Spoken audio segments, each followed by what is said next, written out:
कैसे हो स्टूडेंट्स, मेरा नाम है नीलाशु सोनी और मैं हूं एक केमिस्ट्री टीचर। आपके लिए ब्राइट पेंट की ओर से ऐसा वन शॉट के सीरीज के लेके आया हूं जिसके से आपके लिए बोर्ड के जो टाइमिंग्स होते हैं वो बहुत ही कम हो जाएंगे और मैं ये वन शॉट वीडियोस के अंदर आपके कॉन्सेप्ट बिल्डअप हो जाएंगे और मैं आपको ऐसे इंपोर्टेंट क्वेश्चंस देने वाला हूं जो बोर्ड में मेरी रिसर्च से आपको वो कंपलसरी आएंगे ही। और मैं आपको ये वन शॉट के अंदर पीवाईक्यू, नीट और गुजकेट के सारे टॉपिक्स और एमसीक्यू भी सॉल्व कराऊंगा। तो मैं आज आपके लिए लेके आया हूं फिजिकल केमिस्ट्री का एक बहुत ही स्टैंडर्ड 12 का अच्छा चैप्टर जो है सॉल्यूशन। उसके मैं सारे टॉपिक आपको बिल्डअप करा दूंगा और नीट और गुजकेट के पीवाईक्यू भी सॉल्व कराऊंगा। तो चलो हम शुरू करते हैं, समरी से हम स्टार्ट करते हैं। Let's go student. सबसे पहले हम बात करते हैं सॉल्यूशन की। तो जैसे ही मेरे दिमाग में आता है सॉल्यूशन तो मेरे दिमाग में जो स्टेट्स ऑफ मैटर है वो उसमें सॉल्यूशन की बात आए तब मेरे दिमाग में एक ही चीज आती है कि भाई वो लिक्विड ही होगा। पर मैं उसके पहले आपको समझा दे रहा हूं कि उसमें समरी, सब्जेक्ट, ऑब्जेक्टिव और एमसीक्यू पीवाईक्यू आपको सब मिल जाएगा। और सॉल्यूशन को स्टार्ट करते हैं हम। अब सॉल्यूशन की बात करें तो होमोजेनियस मिक्सचर ऑफ टू और मोर देन टू कंपोनेंट्स होता है जिससे मिक्सचर बनता है। आप जानते हो मिक्सचर को किसको बोलते हैं कि दो या तीन ज्यादा सॉल्ट्स डिसोल्व होते हैं किसी के अंदर, तो उसको हम बोलते हैं मिक्सचर। सॉल्यूशन के अंदर बनता है तब। पर सॉल्यूशन माने अंदर दो कंपोनेंट होते हैं, सॉल्वेंट और सॉल्यूट।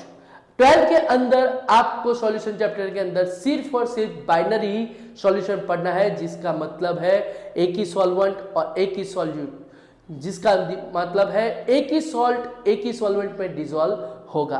तो सबसे पहले आपके दिमाग में जब आएगा सॉल्वेंट माने क्या सर, तो सॉल्वेंट माने large component present in solution जिसको हम बोलते हैं solvent. Large component present in solution जिसको हम बोलते हैं सॉल्वेंट और less component present in solution जिसको हम बोलते हैं सॉल्यूट। ठीक है। तो सॉल्यूशन के जो टाइप ऑफ क्लासिफिकेशंस होते हैं वो दो टाइप के, होमोजेनियस। बेटा आप सब जानते हो कि हम जब सॉल्ट को डिसॉल्व करते हैं, पानी के अंदर मिलाते हैं, तब हम सबको पता है कि भाई हम इजीली उसको निकाल नहीं सकते। आप देखोगे तो वो सब एक अच्छी तरह से घुल जाते हैं। ऐसा जो मिक्सचर होता है जिसको हम बोलते हैं होमोजीनियस। और जब हिट्रोजीनियस की बात करें तो हिट्रोजीनियस माने, अगर आपको एक बात मैं बोलूं, मैं आपको एक और नया आईफोन 17 प्रो मैक्स दे दूंगा अगर मेरा आप काम करोगे तो मैं अगर आपको बोलूं कि सॉल्ट की जगह आप सैंड ले लो और वो वाटर में डिसॉल्व करके दिखाओ तो वो आपसे होगा नहीं। तो ऐसे जो सॉल्यूशन बनते हैं जिसको हम बोलते हैं हिट्रोजीनियस। पर हिट्रोजीनियस में भी दो टाइप्स है, एक होता है कोलॉइड्स और दूसरा होता है सस्पेंशंस। आगे की जाए तो क्लासिफिकेशन ऑफ सॉल्यूशन की बात करें तो उसमें base of number of classification की बात करूं तो आपको सॉल्वेंट और सॉल्यूट के बेस से बात करूं तो बाइनरी और टर्नरी और क्वार्डिनरी भी बनता है। बाइनरी माने, मैंने फिर से बोल देता हूं आपको, एक ही सॉल्वेंट और एक ही सॉल्यूट। टर्नरी की बात करूं तो भाई आपके पास दो सॉल्यूट और एक सॉल्वेंट की बात कर रहा हूं। बेस ऑफ कॉन्सेंट्रेशन की बात करने के लिए जाऊं तो दो टाइप है, एक है डाइल्यूट और दूसरा है कॉन्सेंट्रेटेड। अगर आपने बहुत ही कम, आधी चम्मच ही मैंने नमक डाला है पानी के अंदर 100 ml में तो वो हो जाएगा डाइल्यूट। पर 5-6 चम्मच अगर मैंने डाल दी है तो उसमें आपको सॉल्टनेस ज्यादा लगेगी, जिससे हम बोलते हैं सॉल्यूट की मात्रा जिसमें ज्यादा होगी, इसकी वजह से हम बोलते हैं concentrated. Based on physical state से हम जाए तो सॉल्वेंट और सॉल्यूट के डिपेंडेंट जाते हैं। तो बेटा टोटल 9 टाइप ऑफ सॉल्यूशन होते हैं, जिसके अंदर सॉल्वेंट और सॉल्यूट की बात करूं तो सॉलिड हो सॉल्वेंट तो वो उसके 3 टाइप्स होते हैं। अगर लिक्विड सॉल्वेंट हो तो उसके अंदर सॉलिड, लिक्विड और गैस होते हैं, और गैस सॉल्वेंट हो तो उसके अंदर भी आप सॉलिड, लिक्विड और गैस मिला के आपको टोटल 9 टाइप्स के मिलेंगे। एनसीईआरटी की टेक्स्ट बुक में आप जिसे सॉल्यूशन चैप्टर निकालोगे तो वो उसके फर्स्ट पेज के बाद उसमें आप घुमाओगे तो लेफ्ट हैंड साइड पे ऊपर पूरा एक बॉक्स दिया हुआ है, उसके अंदर से आपका एक एमसीक्यू उसका एग्जाम्पल का आएगा, वो आप याद रख लेना। उसके आगे जाए बेटा हम तो बात करते हैं कॉन्सेंट्रेशन टर्म। किसी भी चीज को हमें मेजर करना होता है तो सॉल्यूशन को जब मेजर करने की बात आती है तो हम उस पे जाते हैं कॉन्सेंट्रेशन ऑफ टर्म्स। तो किसी भी चीज को मेजर करने के लिए कोई यूनिट्स होते हैं, कोई मेथड्स होती है, तो हमारे लिए यहाँ पे है ये चैप्टर के अंदर weight by weight, weight by V, volume, volume by volume, mole fraction, volume fraction, mole fraction, PPM, PBB, molarity, molality, normality और फॉर्मेलिटी आपको पता ही होगा, जिसमें आपने चैप्टर नंबर 1 का जो चैप्टर है 11th की में आपने पढ़ चुके होंगे। ठीक है, तो मैं यहां आपको बात कर रहा हूं कॉन्सेंट्रेशन टर्म्स में W बाय W की।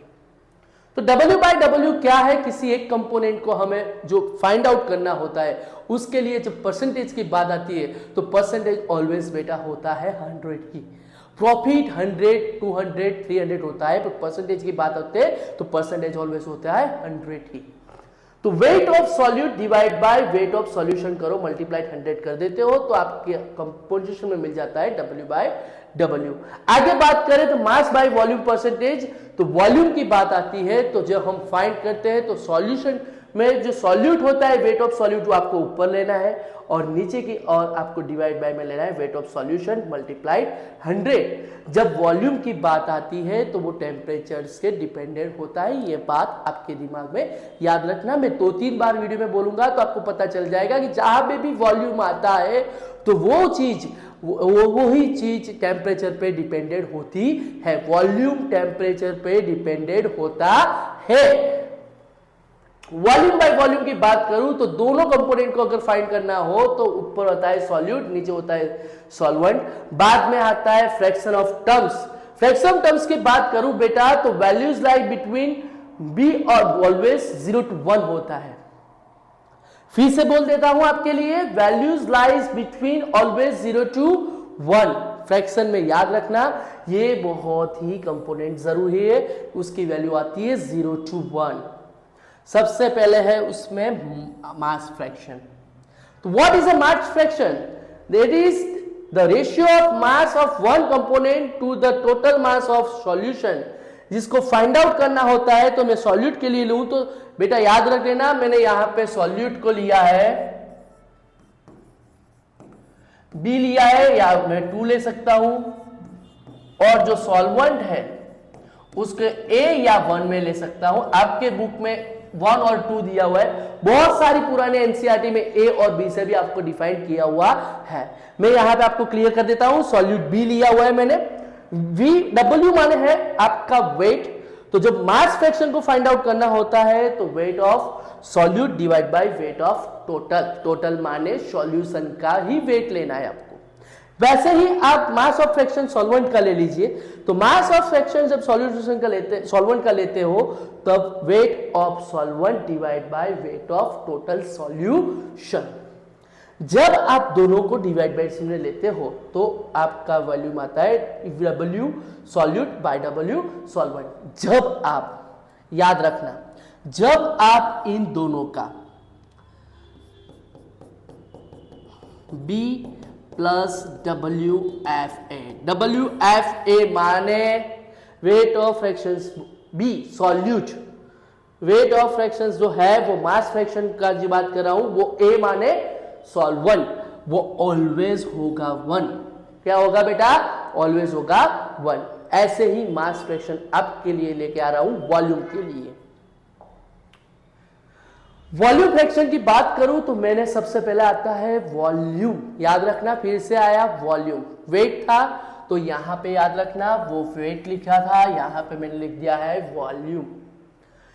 It is the ratio of volume of one component the total ratio of volume of solutions. तो उसको जब वॉल्यूम फ्रैक्शन सॉल्यूशन को फाइंड आउट करना होता है तो आपको आता है volume of solute divide by total. Total माने किसका होगा बेटा? सॉल्यूशन का होगा। ठीक है, सॉल्वेंट का भी ले लिया मैंने, डिवाइड बाय फिर से ले लिया, तो ये क्या होगा? वापिस आ गया volume of solute divide by volume of solvent. मैंने अभी आपको बोला कि जब वॉल्यूम फ्रैक्शन वॉल्यूम लेते हैं तो सॉल्यूट और सॉल्वेंट का लेते तो ऑलवेज क्या आता है?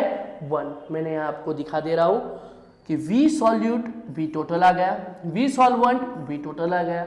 एलसीएम लोग तो V टोटल सेम हो जाएगा। दोनों का ऊपर जब आप प्लस करोगे तो ये भी क्या हो जाएगा? Is equal to V total हो जाएगा। तो V टोटल कट हो जाएगा तो आंसर क्या आएगा? ऑलवेज आपका 1। डन। आगे चलते हैं आपके टॉपिक्स के अंदर की बात करूं तो मोस्ट आईएमपी टॉपिक आपके लिए है मोल फ्रैक्शन। ये बहुत ही इंपॉर्टेंट टॉपिक्स है। ये टॉपिक्स में आपको थियोरेटिकल और कैलकुलेटेड दोनों के सम्स आपको आ सकते हैं, इसलिए ये टॉपिक में थोड़ा ज्यादा ध्यान दे देना। What is a mole fraction? It is the ratio of moles of one component to total number of moles of solution।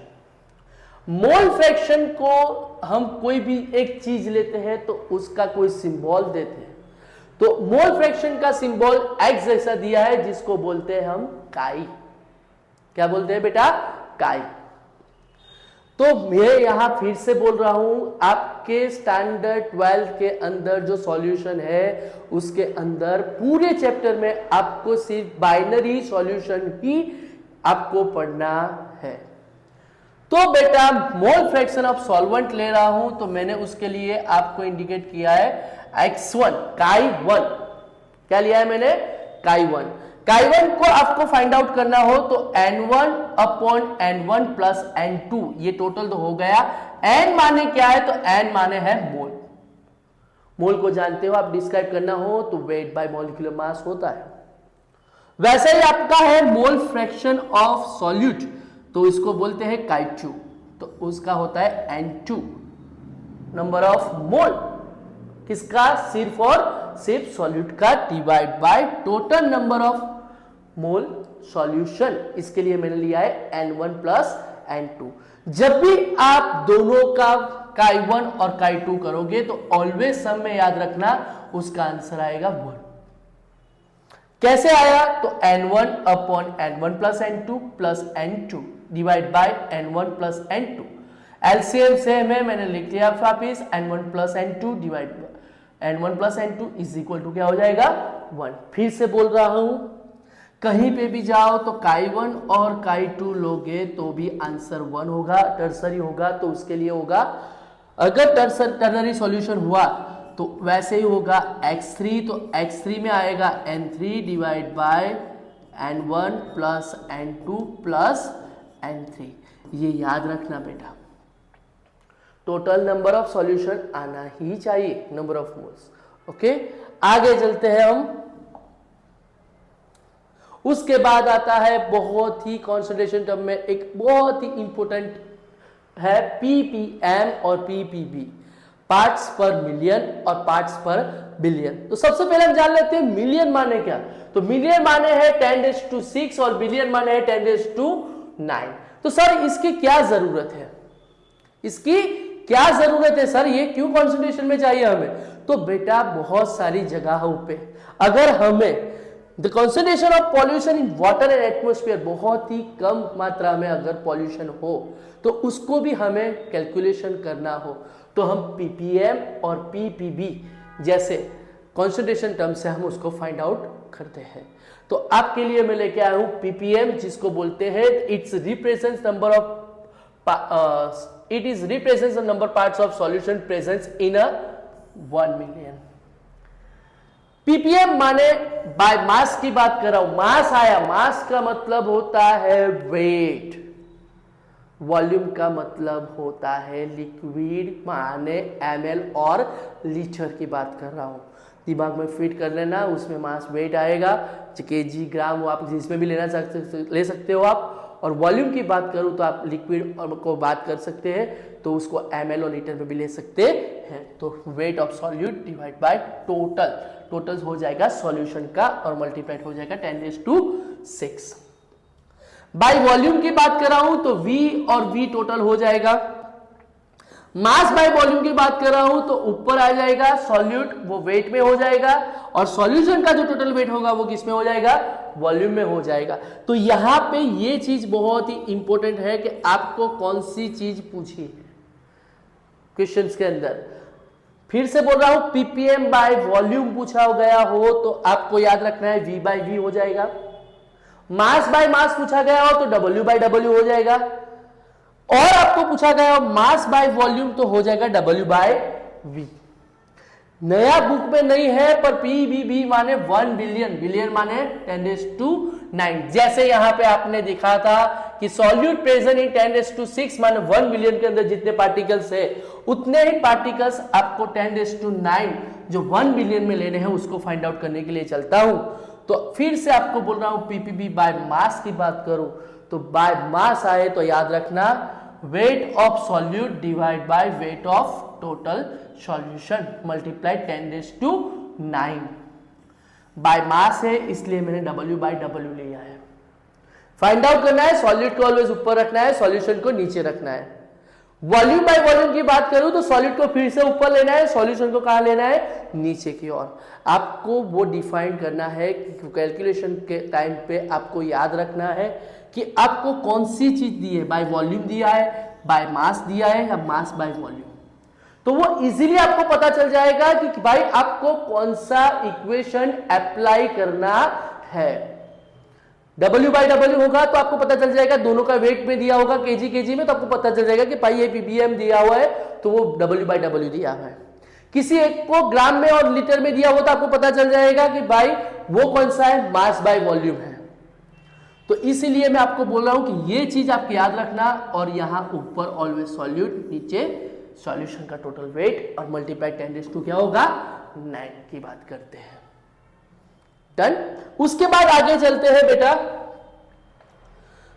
एक बहुत ही जो आप 11th में पढ़ चुके हो पर फिर से आपका रिवीजन हो और अच्छी तरह से आपको समझ में आए, आपका टाइम बच जाए, उसके लिए मैं वापिस आपके लिए टॉपिक लेके आया हूं मोलारिटी और मोलालिटी, कैपिटल M और स्मॉल m। तो ये क्या चीज है, क्यों है ये सब? तो मैंने फिर से बोला कि आपको किसी भी सॉल्यूशन की मात्रा को पहचानना हो कि उसमें कितनी मात्रा में सॉल्ट है या कितना कंपोनेंट है उसके अंदर, ये आपको कैसे पता चलता है? तो कॉन्सेंट्रेशन टर्म्स के पता ही चलता है। इसके लिए मैं आपके लिए दो और कॉन्सेंट्रेशन टर्म्स लेके आया हूं, जिसमें एक है मोलारिटी, दूसरा है मोलालिटी। मोलारिटी क्या है? तो it is defined as the number of mole solute per litre. ये याद रखना बेटा, मोलालिटी, लीटी माने लीटर,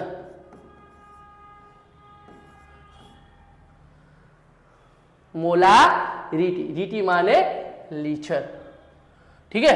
तो उसको कैसे फाइंड करेंगे? तो molality M is equal to number of solute, mole की बात कर रहा हूं मैं, नंबर ऑफ मोल सॉल्यूट की बात कर रहा हूं, और नीचे मैंने लिया है वॉल्यूम ऑफ टोटल सॉल्यूशन। मोल की बात आई तो मोल आपको पता है वो भी सॉल्यूट है, तो आपके पास होगा N2। अगर ये N2 लिया है तो आपके पास होगा W/2 और यहां पे होगा M2, ठीक है। यहां पे मैंने लिया है लीटर, अगर जो मैंने ml में ले लिया तो आपको कन्वर्ट करना पड़ेगा 1000 पे। किस में करना पड़ेगा? 1000 में।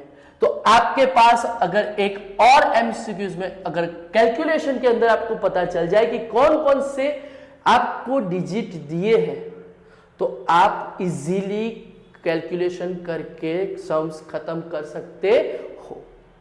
आपके पास अंदर अगर सॉल्यूट या सॉल्यूट पता चल जाता है तो आप देखो, नंबर ऑफ मोल्स की बात की तो ऊपर की साइड आएगा W2 मल्टीप्लाइड हो जाएगा 1000, नीचे की साइड पे आ जाएगा M2 और ये आ जाएगा V हो गया आपके अंदर ml।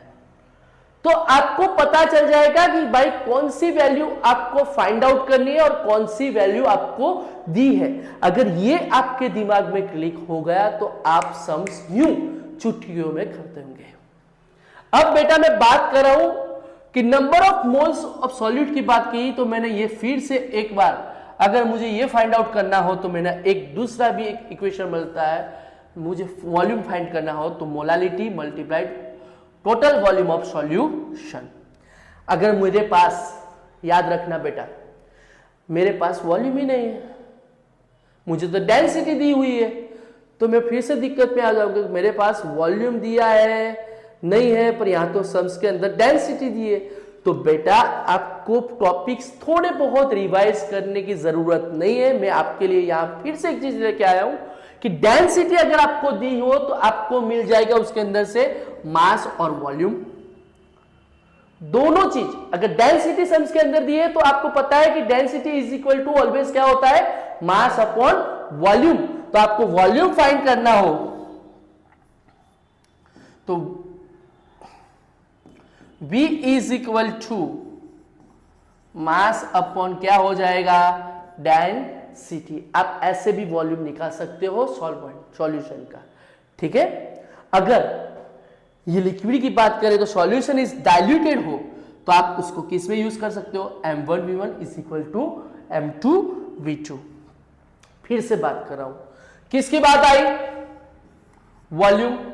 तो ये आपको पता, फिर से दिमाग में आपके ठोस रहा हूं कि वॉल्यूम की जब बात आती है तो वॉल्यूम वो ऑलवेज टेम्परेचर पे डिपेंडेंट होता है। वॉल्यूम आए तो वो चीज टेम्परेचर पे डिपेंड होती है, ये दिमाग में आप क्लिक कर दीजिए। अब आप बात करते हैं कि भाई सर आपने तो इतनी सारी बातें कर दी है, पर सर पता कैसे चलेगा कि कौन सी चीज कौन सी है। तो मैंने आपको फिर से एक बार दिमाग में ठोस रहा हूं कि जो मास आए तो वो ग्राम या केजी में होगा, वॉल्यूम हो तो लीटर और उसमें देंगे। तो मोलारिटी हो तो कैसे पता चलेगा, तो इसका भी एक यूनिट है मोल लीटर इनवर्स, या आपको मोलर लिखा होगा, उससे आपको पता चल जाएगा कि भाई किसकी वैल्यू सम्स के अंदर दी है। सबसे पहले एक समरी में आप बना दो कि कौन कौन सी वैल्यू दी है, तो आपको इजीएस्ट हो जाएगा कि क्या फाइंड आपको करना है। तो आपका सम्स का पूरा 3 या 4 मिनट का जो सम्स है वो आप सिर्फ और सिर्फ 2.5 मिनट में या 1 मिनट में आप खत्म कर दोगे। उसके बाद आता है मोलालिटी। मोलालिटी को हम डिफाइन करते हैं स्मॉल m से। तो ये क्या है, तो मैं यहां पे बात की थी कि भाई जो नंबर ऑफ सॉल्यूट है मोल्स, वो मैंने लीटर्स में किए थे, 1 लीटर्स के अंदर डिसॉल्व किए थे। पर यहां पे बात आती है सॉल्यूशन की नहीं, ये याद रखना, यहां टोटल सॉल्यूशन है। मोलारिटी के अंदर बात आ रही है सिर्फ और सिर्फ सॉल्वेंट की, नॉट टोटल। फिर से बोल रहा हूं, मोलारिटी के अंदर आपके पास सॉल्यूशन है, पर लिटी के अंदर सिर्फ और सिर्फ आएगा सॉल्वेंट। 1 किलोग्राम वाले सॉल्वेंट के अंदर आपने नंबर ऑफ सॉल्यूट कितने डाले हैं वो निकालना है आपको। उसके लिए small m is equal to number of moles solute divide by, फिर से बोल रहा हूं, वेट ऑफ सॉल्वेंट, वो ऑलवेज आपको लेना है केजी के अंदर। केजी ना हो और ग्राम हो तो आपको मल्टीप्लाई फिर से किसका करना पड़ेगा, 100। मैं बोल रहा हूं यहां सॉल्वेंट की बात है, तो सॉल्वेंट की बात होगी तो ये हो जाएगा W1। याद आया, काई 1 लिया था, वैसे ही ये हो जाएगा W1। तो इसका भी इक्वेशन क्या हो जाएगा आपके पास, W2 multiplied 1000 divide by M2 multiplied W1। अगर ये 1000 लिया है तो ऑलवेज ये किस में होगा, ग्राम के अंदर होगा। समझ में आया।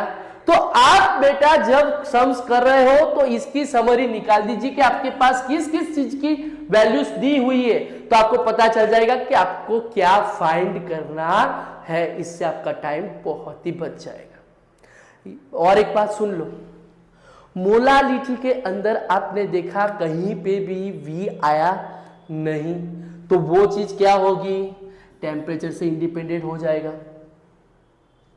यूनिट की बात करूं तो वो मोल लीटर इनवर्स था, यहां पे हो जाएगा केजी इनवर्स, और आप उसको दूसरे नाम से जान सकते हो मोलल। कौन से नाम से जान सकते हो, मोलल, जिसको हम फाइंड आउट करते हैं एम से। आगे बढ़ते हैं बेटा, नॉर्मालिटी, दोनों का कॉम्बिनेशन करता हूं, normality. What is the normality? It is a number of gram equivalent of solute dissolved per liter of, फिर से ये वर्ड याद रखना, वो सॉल्वेंट नहीं है, यहां फिर से आता है solution. EQ means equivalent weight. तो n को फाइंड करना है तो number of gram equivalent of solute divide by volume of solution, litre में आया, ml में लोगे तो मल्टीप्लाइड क्या कर दोगे आप 1000, v सॉल्यूशन क्या हो जाएगा आपके लिए ml हो जाएगा, नंबर ऑफ ग्राम इक्विवेलेंट क्या हो जाएगा सॉल्यूट।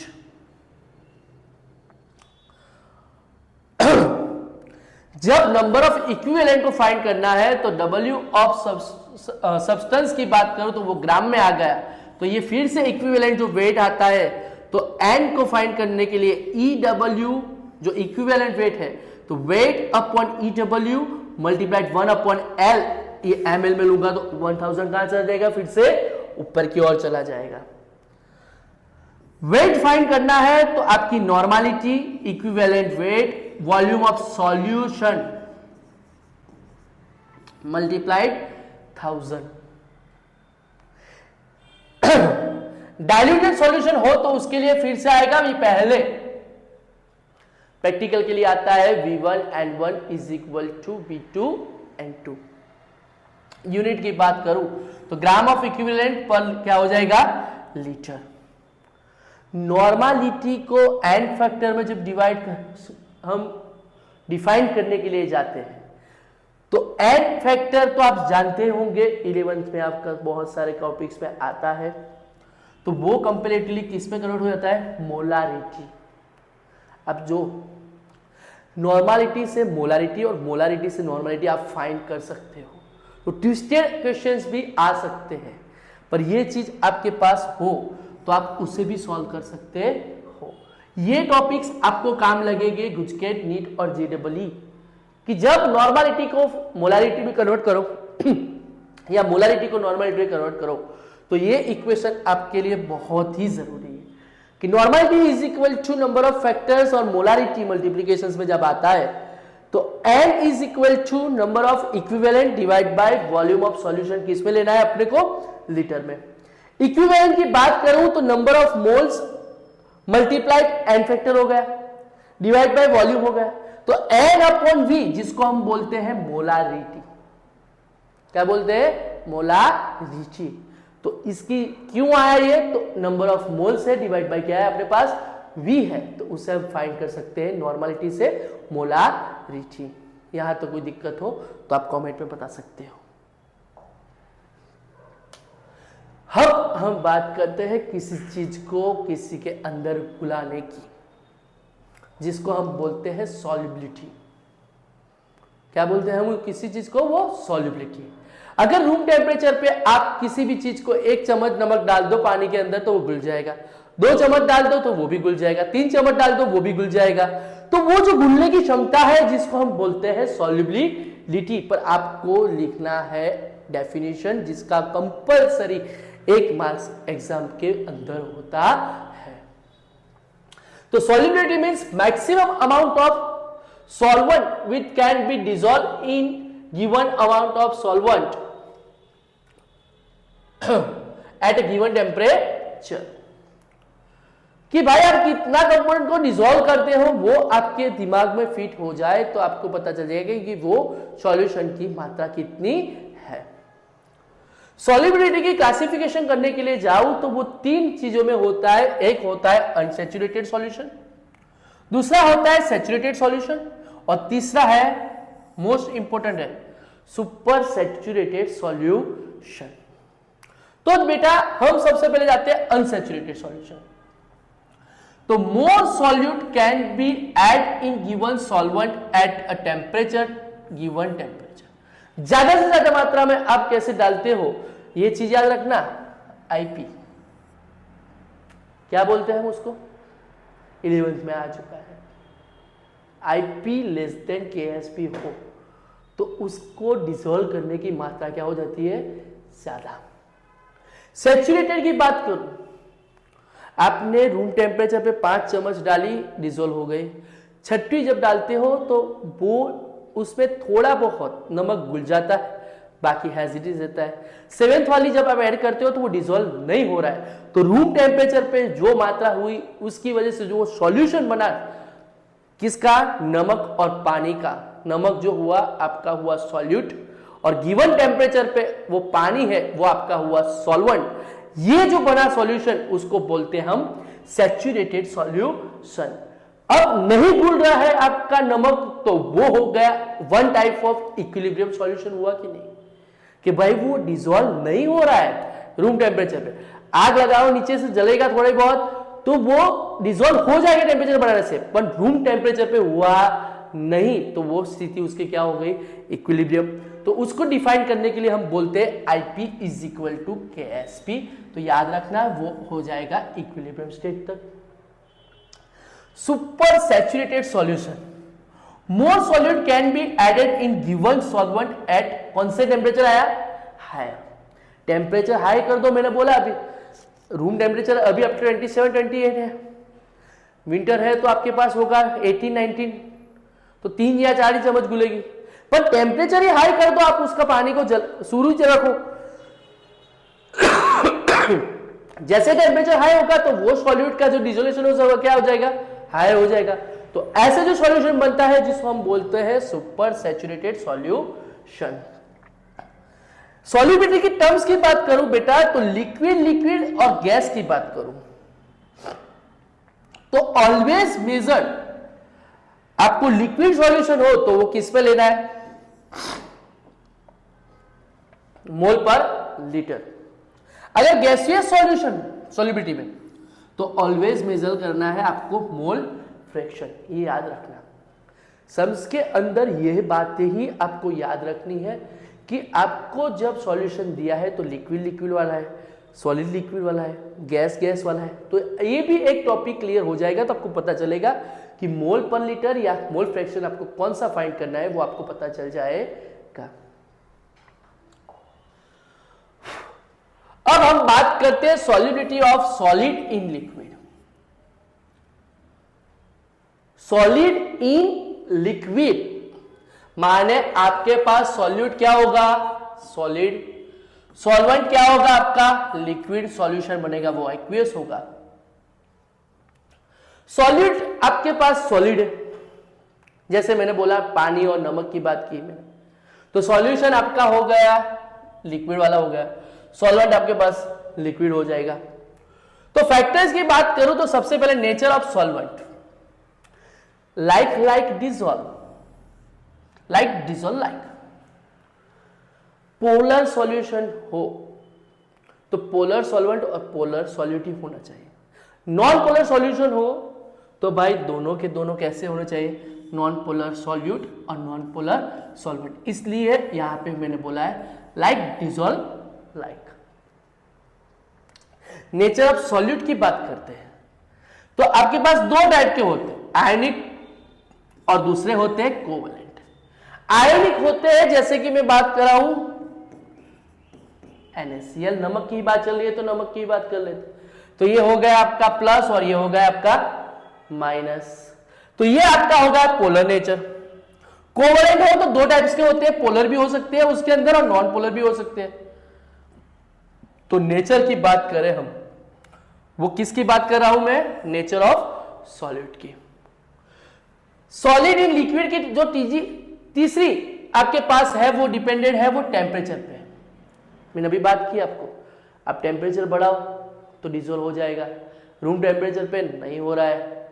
तो यही बात है कि अगर एंडोथर्मिक रिएक्शन हो तो एंडोथर्मिक सॉल्युबिलिटी में जब होता है तब solid in liquid proportional to temperature हो जाएगा। एक्सोथर्मिक हो तो एक्सोथर्मिक सॉल्युबिलिटी के अंदर सॉलिड इन लिक्विड क्या हो जाएगा? Proportional to 1 temperature. याद रखना, सॉल्युबिलिटी अगर एंडोथर्मिक के अंदर हो तो प्रोपोर्शनल टू टेम्परेचर हो जाएगा और एक्सोथर्मिक हो तो सॉल्युबिलिटी प्रोपोर्शनल टू 1 टेम्परेचर हो जाएगा। पानी है, मैं आप सब एक ही साथ स्विमिंग पूल के अंदर कूदेंगे तो पानी टूट जाएगा क्या बर्फ की तरह? नहीं। तो प्रेशर की बात करता हूं सॉल्युबिलिटी पे डिपेंडेंट, तो प्रेशर कोई इफेक्ट नहीं कर रहा है क्योंकि सॉल्यूट और सॉल्वेंट दोनों ही सॉलिड और लिक्विड है, इसकी वजह से। आगे का आपका टॉपिक है solubility in gas in liquid. अब आपका सॉल्यूट हो जाएगा गैस, सॉल्वेंट हो जाएगा लिक्विड। जानते हो आप थम्स अप,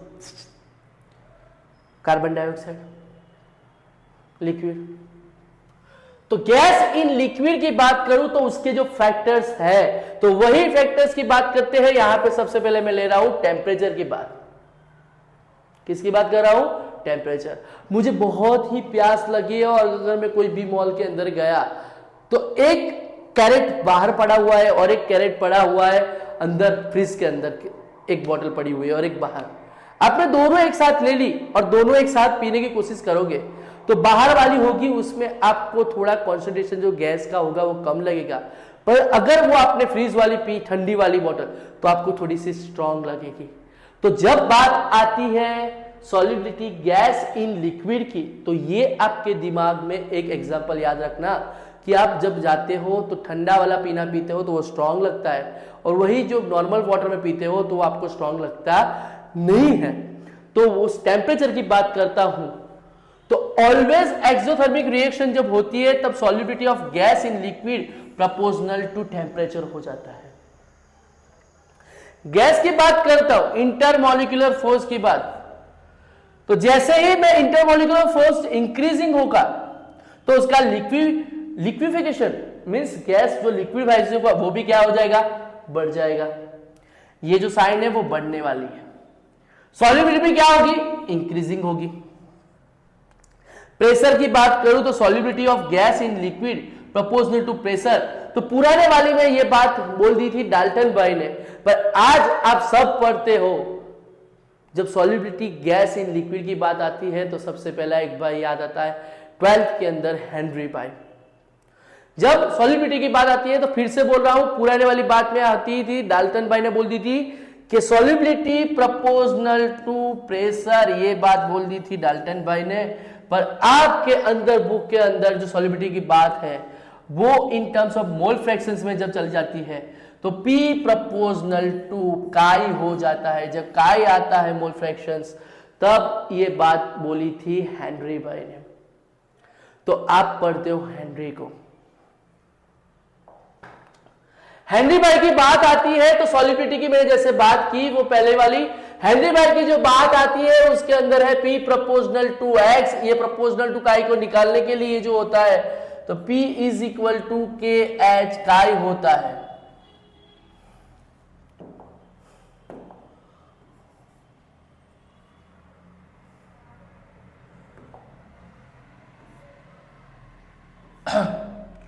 KH है वो हेनरी कांस्टेंट है। At constant temperature solubility of gas in liquid proportional to P जो होता है उसको डिफाइन करते हैं सॉल्युबिलिटी प्रोपोर्शनल टू P। तो solubility in the terms of mole fraction की बात करूं तो P प्रोपोर्शनल टू X जो हो जाता है तो P is equal to KHX। तो H है वो है हेनरी कांस्टेंट जिसका यूनिट ऑफ P या प्रेशर में ले सकते हो। ये बात दिमाग में याद रखना, P जो प्रेशर यूनिट पे है। तो सॉल्युबिलिटी की बात हम फिर से करते हैं, S प्रोपोर्शनल टू P तो S is equal to KP ले सकते हो। ये जो प्रोपोर्शनल टू का K है वो सॉल्युबिलिटी डिपेंडेंट है जिसको आप फाइंड आउट करते हो ग्राम पर लीटर ATM में। जब बेटा आप ग्राफ ड्रॉ करते हो, KH की वैल्यू जब डाउन होती है तब ये स्लॉट जो होता है, स्लोप जो होता है आपका वो कर्व में होगा। जब इंक्रीजिंग वाली बात होगी, KH की वैल्यू जब इंक्रीजिंग होगी, जब KH की वैल्यू क्या होगी?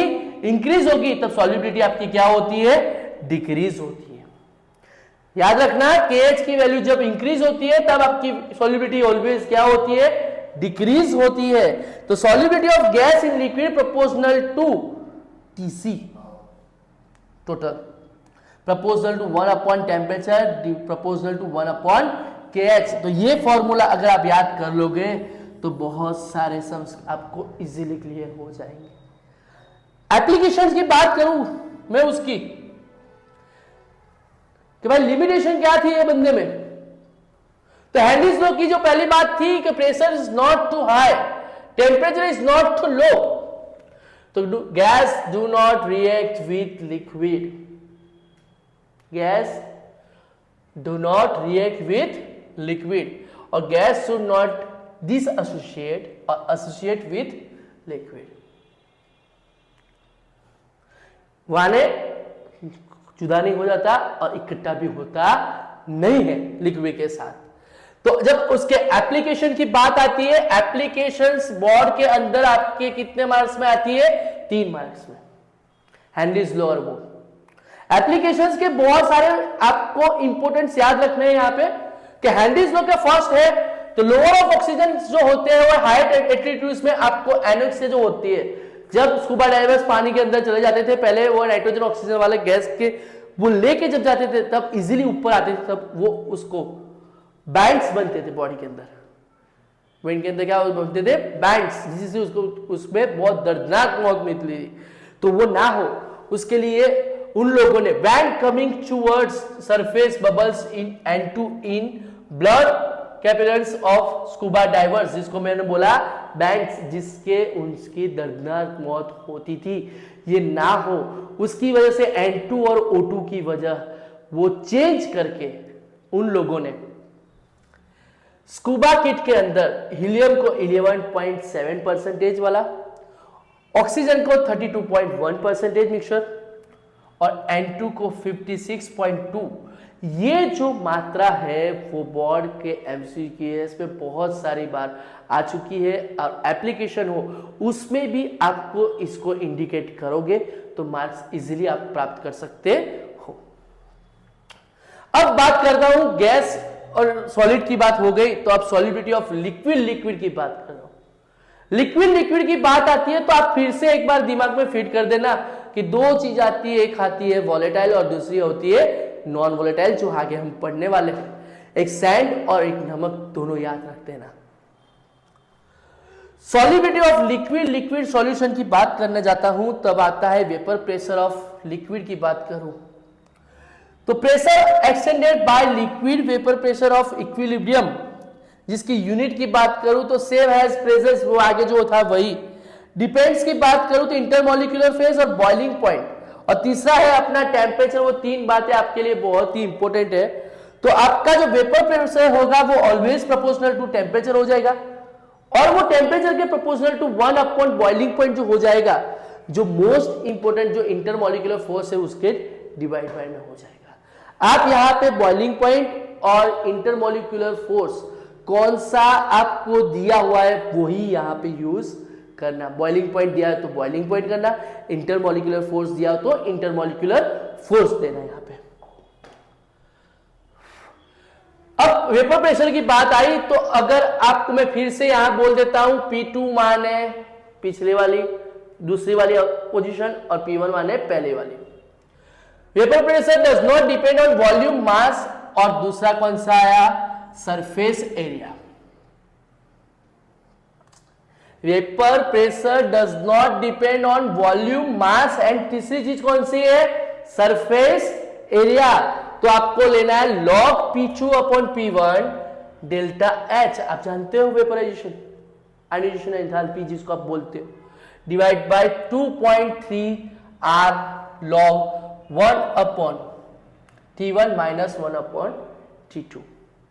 ये चीज आपके पास हो तो ऐसे भी लिख सकते हो T2 minus T1 divide by T1 upon T2। ये आप ले सकते हो सम्स के अंदर जब डिफाइन करना हो तब।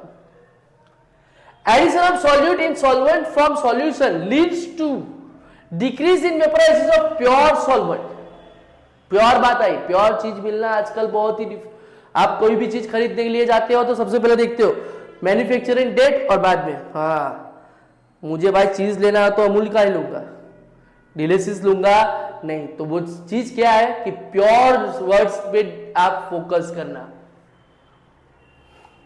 Addition of solute in solvent to from a solution leads to decrease in vapour pressure of pure solvent.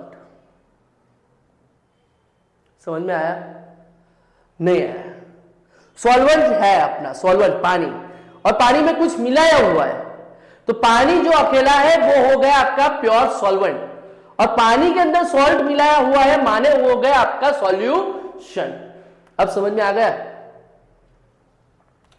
तो वॉलेटाइल लिक्विड्स और वॉलेटाइल लिक्विड्स दोनों वॉलेटाइल, जिसका बाष्पीभवन हो सके इजिएस्ट, उसको हम बोलते हैं इवोपरेशन, बोलो आपकी लैंग्वेज में, तो जिसको हम बोलते हैं वॉलेटाइल। तो वॉलेटाइल लिक्विड्स और वॉलेटाइल लिक्विड्स की बात करूं तो उसके लिए एक बंदा आया था जिसका नाम है राउट्स लॉ। वो practically vapour pressures is component in liquid they are directly proportional to mole fraction in the liquid at constant temperature। ये लिखो तो आपका बोर्ड में हो जाएगा 1 मार्क्स। कितना मार्क्स हो जाएगा? 1। याद रखना बेटा, 1 माने सॉल्वेंट, 2 माने सॉल्यूट। फिर से बोल रहा हूं, 1 माने सॉल्वेंट, 2 माने सॉल्यूट। P1 है वो सॉल्यूशन का है, P0V है वो आपका सॉल्वेंट का है, P2 है वो सॉल्यूशन का है, P2 है वो आपका, P0 है वो आपका सॉल्यूट का है। प्रोपोर्शनल की बात करूं तो P1 प्रोपोर्शनल टू X1, क्योंकि मोल फ्रैक्शंस के प्रोपोर्शनल टू था, तो P1 प्रोपोर्शनल टू X1। जब ये प्रोपोर्शनल टू निकालना हो तो आपको कोई कांस्टेंट चाहिए, तो मेरे पास है पार्शियल प्रेशर ऑफ सॉल्वेंट।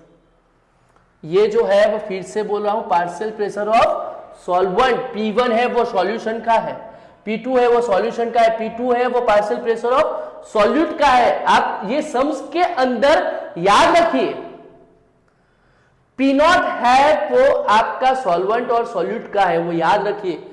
तो आप अगर X1 0 X2 1 लेते हो, X2 0 और X1 1 लेते हो, तो यहां पे आपको जब टोटल की बात आती है सॉल्यूशन को फाइंड करने की, तो P total is equal to P1 plus P2।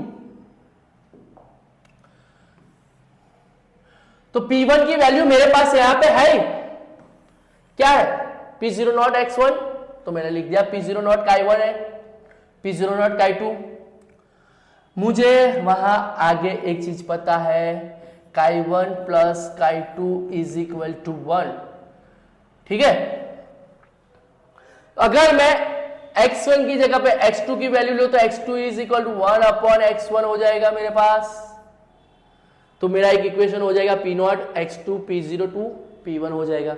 P2 के लिए x1 को कॉमन निकालो तो P0 1 माइनस P0 2 हो जाएगा। तो आप दो तरह से आप फाइंड आउट कर सकते हो। जब ग्राफ की बात आती है तो ये इंपॉर्टेंट चीज आपको बहुत ही याद रखने के लिए बहुत इंपॉर्टेंट है। याद रखो कि x1 इज इक्वल टू 0 हो और x2 इज इक्वल टू 1 हो, तो आपका P टोटल ऑलवेज P2 ही होगा। अगर x2 is equal to Chi2 is equal to 0 और Chi1 इज इक्वल टू 1 हो, तो आपका प्लॉट जो P टोटल होगा सॉल्यूशन का, वो ऑलवेज क्या होगा? सॉल्वेंट के पार्शियल प्रेशर जितना ही होगा। दिमाग में एक फीड कर लो बात, जब आपके पास सॉल्वेंट का जो टोटल Chi1 है वो 0 हो और सॉल्यूट का 1 हो, तो आपका जो प्लॉट होगा वो ऑलवेज किसके डिपेंडेंट होगा? सॉल्यूट के पार्शियल पे डिपेंड होगा। इसलिए मैंने लिखा है कि बॉइलिंग पॉइंट ऑफ लिक्विड की जब बात आती है तो vapour pressure is equal to क्या होता है आपको पता ही है, expansion of divide by pressure of ATM। Temperature at which vapor pressures of liquid becomes equal to external pressures proportional to x, कौन सा लिया है मैंने? Atmospheric P0 pressures, standard boiling point, और दूसरा है कौन सा है आपके पास? नॉर्मल वाला। स्टैंडर्ड की बात करूं STP, तो स्टैंडर्ड की वेपर प्रेशर की बात करूं तो वो बार में आ जाएगा, और नॉर्मल की बात करूं तो ATM में आपको लेना है। ये बात बहुत ही अच्छी तरह से याद रखना बेटा। मैंने फिर से बोल दिया कि x1 0 हो जाएगा, x2 1 हो जाएगा, तब आपका प्लॉट हो जाएगा always dependent partial pressure of, किस पे डिपेंड होगा? सॉल्यूट पे। ये है सॉल्यूट, ये है पार्शियल प्रेशर ऑफ आपका सॉल्वेंट। ये दोनों हो जाएगा आपका P1 प्लस P2। समझ में आया? ये जो गैप बचती है ना, वही आपका डिपेंड होता है।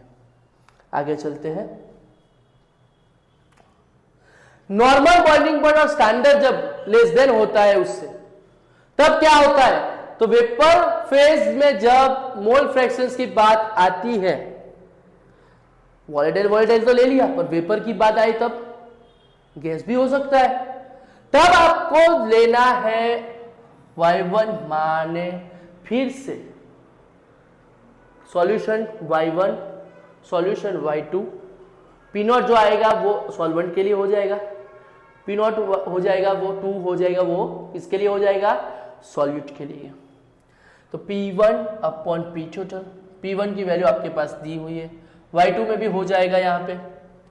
तो डाल्टन्स ऑफ पार्शियल प्रेशर्स की बात करूं तो बेटा गैसियस फॉर्म में जब मैं ले रहा हूं तब मेरे पास नॉन रिएक्टिव गैस है, तो जो पार्शियल प्रेशर्स मेरा ए सॉल्वेंट के लिए, तो मैं PA is equal to NaRT लिख दूंगा upon V, PB is equal to NaRT upon V ले लिया, प्रोपोर्शनल टू P टोटल लिख दूं मैं। फिर से यहां पे P total PA plus PB करूं तो Na और Nb तो मेरे कॉमन हो जाएंगे, क्योंकि RT और V तो मेरे पास है ही, वो मैंने कॉमन निकाल दिए। तो फिर से ये चीज मिल जाएगी मुझे PA प्रोपोर्शनल टू X से PB प्रोपोर्शनल टू XP। जब मैं लिक्विड की बात कर रहा हूं और गैस की बात कर रहा हूं तो राउट्स और हेनरी की बात कर रहा हूं। जब मेरे पास लिक्विड हो तो राउट्स लो होते, गैस और लिक्विड की बात करूं तो मेरे पास हेनरीज लो है। राउट्स लो में जब मैंने PA proportional to chi A लिया तब मेरे पास हो जाएगा PA is equal to P nought A chi A, PA proportional to chi A लिया यहां पे जब हेनरीज लो में, तो PA is equal to KH, फिर से यह हो गया आपका हेनरी कांस्टेंट काई A।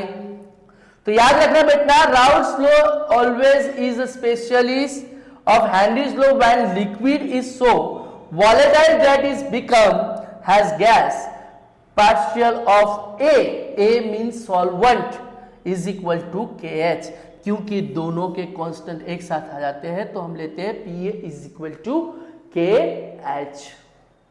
फिर से बोल रहा हूं, इसमें आपको क्या याद रखना है कि जब बेटा आपके पास लिक्विड और लिक्विड की बात आए वॉलेटाइल तो आपके पास होगा राउट्स लो, गैस और लिक्विड की बात आए तो आपके पास होगा हेनरीज लो, दोनों को मेजर करते हैं तो आपके पास हो जाता है PA is equal to KH। अब आपकी बात आती है मिक्सचर की बात करूं जब मैं, तो आपको आता है differential of delta S mixture और गैस मिक्सचर की बात करूं तो लेस देन जो A 0 हो और ग्रेटर देन 0 हो तो सॉल्यूशन का क्या होता है वो याद देख लेते। याद रखना है यहां पे, do not obey routes law. आपके पास दो चीज हो सकती है मिक्सर, एक है आइडियल सॉल्यूशन, दूसरा है नॉन आइडियल सॉल्यूशन।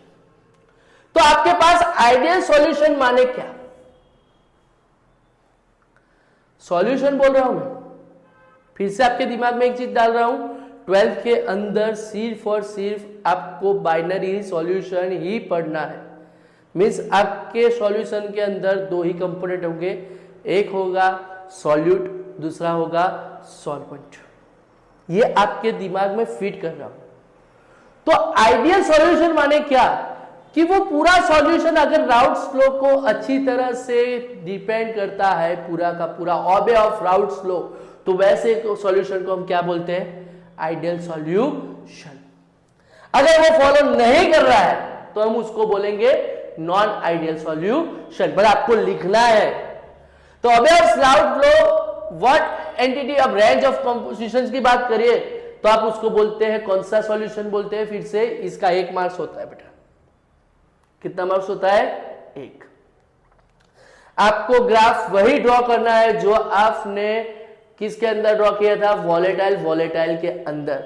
फिर से बोल रहा हूं, राउट्स लो लिक्विड के लिए था और वो भी किसके लिए, वॉलेटाइल सॉल्यूशन के लिए। यहां पे आपका हो जाएगा P02, यहां पे हो जाएगा आपका P1। ये अगर हो तो आपको मैंने फिर से बोला था partial pressures of P02 solute के लिए है और ये आपके लिए है सॉल्वेंट के लिए है। P1 जो है वो आपका सॉल्यूशन का है, P2 है वो भी सॉल्यूशन का ही है आपका। तो P1 प्रोपोर्शनल टू P0 है काई 1, P2 is equal to P0 to काई 2। टोटल तो आपको पता ही है। नॉन आइडियल में दो चीज होती है, एक होती है पॉजिटिव, दूसरी होती है नेगेटिव। अगर यही ग्राफ के अंदर जो अगर लाइंस ऊपर की तरफ हो सारी की सारी, तो वो वैल्यूज ऑलवेज होगी पॉजिटिव। याद रखना, ग्राफ के ऊपर की तरफ होगी जो इतनी भी वैल्यूज, तो वो वैल्यूज सब क्या बोलते हैं अपन, पॉजिटिव। स्लोप की बात कर रहा हूं। जब नीचे की तरफ होगी सारी वैल्यू तो हम क्या बोलेंगे उसको, लिक्विड ही है, तो उसको हम क्या बोलते हैं, नेगेटिव डिविजन्स बोलते हैं। जब ये पॉजिटिव की बात करूं तो पार्शियल प्रेशर ऑफ सॉल्यूशन है वो ऑलवेज लेस देन किससे हो जाएगा, P0 काई 1 x1 से। P2 वो ऑलवेज लेस देन किससे हो जाएगा, P0 2 और काई 2 से।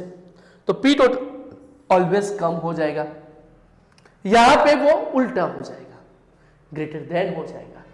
यही बात अगर थोड़ा डीपली जाए तो ए और बी की पार्टिकल्स की बात में जाए तो थोड़ा आपको ज्यादा जानना मिलेगा कि पार्टिकल्स के फॉर्मूले में जाए जब हम, और ये आपको डिफरेंशियल पॉड के अंदर बहुत सारी बार पूछा गया है, 3 मार्क्स के अंदर बहुत सारी बार। ये हम अब पार्टिकल की बात पे जाते हैं तो आइडियल सॉल्यूशन, पॉजिटिव और नेगेटिव तीनों बात एक ही साथ आपके समक्ष रिप्रेजेंट्स कर रहा हूं मैं। आयोनाइजेशन एंथैल्पी मिक्सचर के इज इक्वल टू 0 हो जाए और ये भी 0 हो जाए, दोनों के दोनों, याद रखना ये बात, अगर दोनों 0 तो इंटरमॉलिक्यूलर फोर्स ऑफ सॉल्वेंट और सॉल्यूट, तो ये आपका हो गया 2AB। याद रखना बेटा, ये तीनों की वैल्यू एक जैसी होगी। अगर ये लेस देन 0 हुआ और एंडोथर्मिक रिएक्शन हुई तो ऑलवेज आपके सॉल्वेंट और सॉल्यूट के जो पार्टिकल्स है इंटरमॉलिक्यूलर फोर्स, वो आपकी प्रोडक्ट्स के क्या हो जाएंगे, कम हो जाएंगे। नेगेटिव के अंदर पूरा उल्टा हो जाएगा, एक्सोथर्मिक रिएक्शन होगी और वो ऑलवेज ग्रेटर देन 0 होगी, तो ये आपका वैल्यू भी ऑपोजिट हो जाएगी। एग्जांपल की बात कर रहा हूं, ये एमसीक्यूएस में बहुत सारी बार आ चुका है,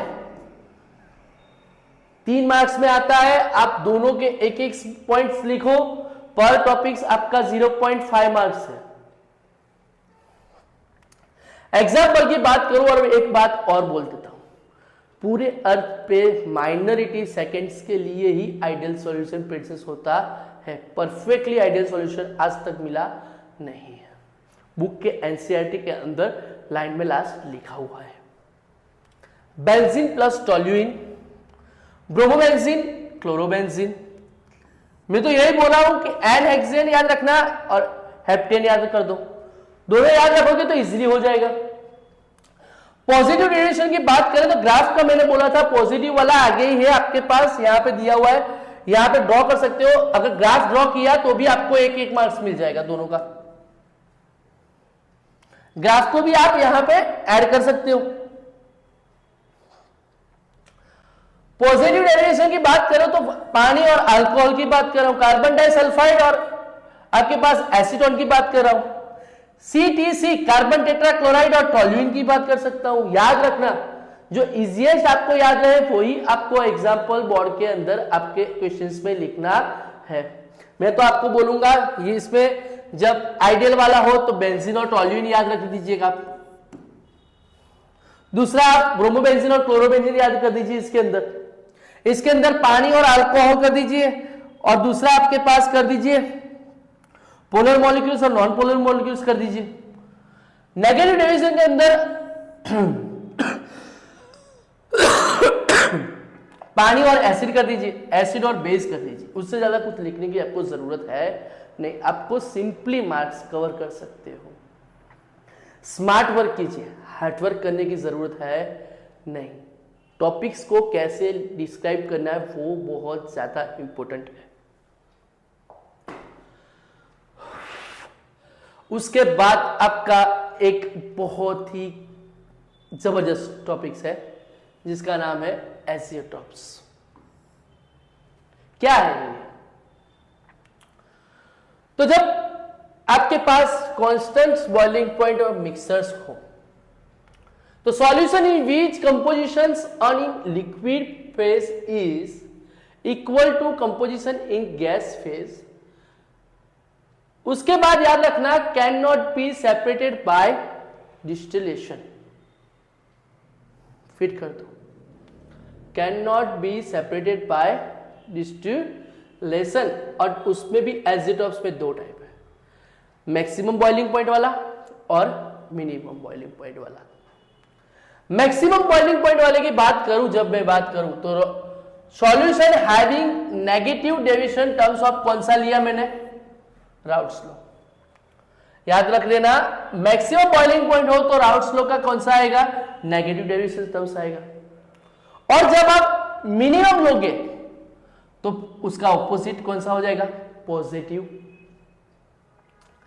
एक एग्जांपल ले लेता हूं, नाइट्रिक एसिड प्लस H2O मैंने कितना लिया? ये 68%। ये कितना लिया मैंने? 32%।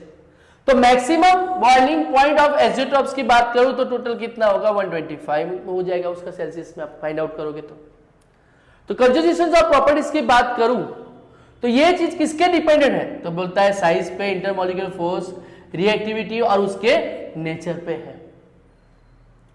इंडिपेंडेंट ऑफ सॉल्यूट होता है। और गिवन एग्जांपल में आप ले लो बॉइलिंग पॉइंट ले लो, फ्रीजिंग पॉइंट ले लो, और दूसरा उसके अंदर आता है वेपर प्रेशर्स।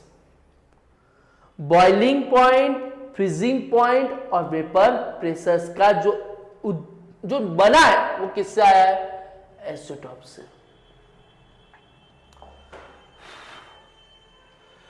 इसके अंदर हम क्वालिटेटिव प्रॉपर्टीज में जाए जब, तो क्वालिटेटिव प्रॉपर्टीज के अंदर जब जाने की बात करते हैं हम, तब हमारा नॉन वोलेटाइल्स की बात आने की जरूरत हो जाती है यहां पे।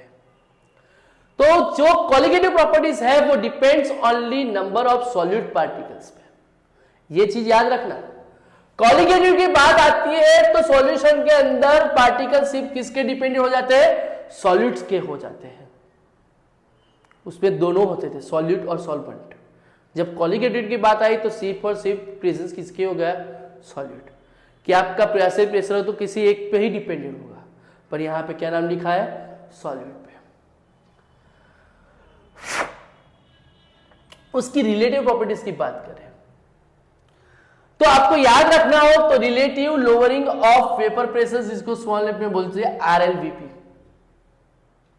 रेलवे वाला वेपर प्रेशर नहीं भाई, RLVP। एलिवेशन बॉइलिंग पॉइंट की बात करूं तो उसको हम डिफाइन करते हैं डेल्टा TB। फ्रीजिंग पॉइंट की बात कर रहा हूं, कहां से आया? तो डेल्टा TF। और ऑस्मोटिक प्रेशर जिसको हम इंडिकेट करते हैं पाई से। बेटा relative of lowering of vapour pressure की बात करूं तो रेलवे वाला वेपर प्रेशर नहीं है, RLVP। Relative lowering of vapour pressure की बात करूं तो पहले ही आता था delta P is equal to, क्या था? किसका है? P01 है, वो आपका पार्शियल प्रेशर सॉल्वेंट का है, और ये वही सॉल्वेंट के सॉल्यूशन का है। तो डेल्टा P की वैल्यू आपको पहले ही पता होनी चाहिए। P0 तो है ही आपके पास। इसको प्रोपोर्शनल टू मैंने किसका लिया है? X2। नॉन वोलेटाइल आपको याद होगा तो राउट्स लॉ वाला। X2 की बात करो जो Chi2 जिसको हम बोलते हैं, सॉरी नॉट X2, Chi2। तो Chi2 माने number of mole solute divide total हो जाएगा यहां पे। जब डाइल्यूट सॉल्यूशन की बात करूं तो वही चीज हो जाएगी यहां पे। जब इसकी बात करूं तो ये भाई तो बहुत बड़े हैं N2 से,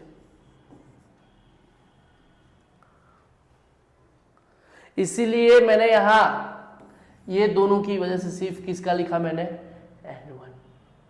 और ये आपको relative of lowering of vapour pressures की बात करूं तो नॉन वॉलेटाइल के लिए राउल्ट्स लॉ का एक पूरा इक्वेशन यहां पे आपको मिल जाता है, जहां पे W2 जो आपका होता है वो वेट ऑफ सॉल्यूट है। बेटा सम्स के लिए ये बात बहुत ही जरूरी है कि आपको कौन कौन सी चीज दी हुई है। अगर पार्शियल प्रेशर का डिफरेंशियल दिया है तो डेल्टा P है, पार्शियल प्रेशर ऑफ सॉल्वेंट दिया है तो P0 1 है, P0 1 है, सॉल्यूशन का पार्शियल प्रेशर दिया है तो P1 है। बात याद रखना, P0 1 सॉल्वेंट के लिए, P1 वही सॉल्यूशन का पार्शियल प्रेशर है।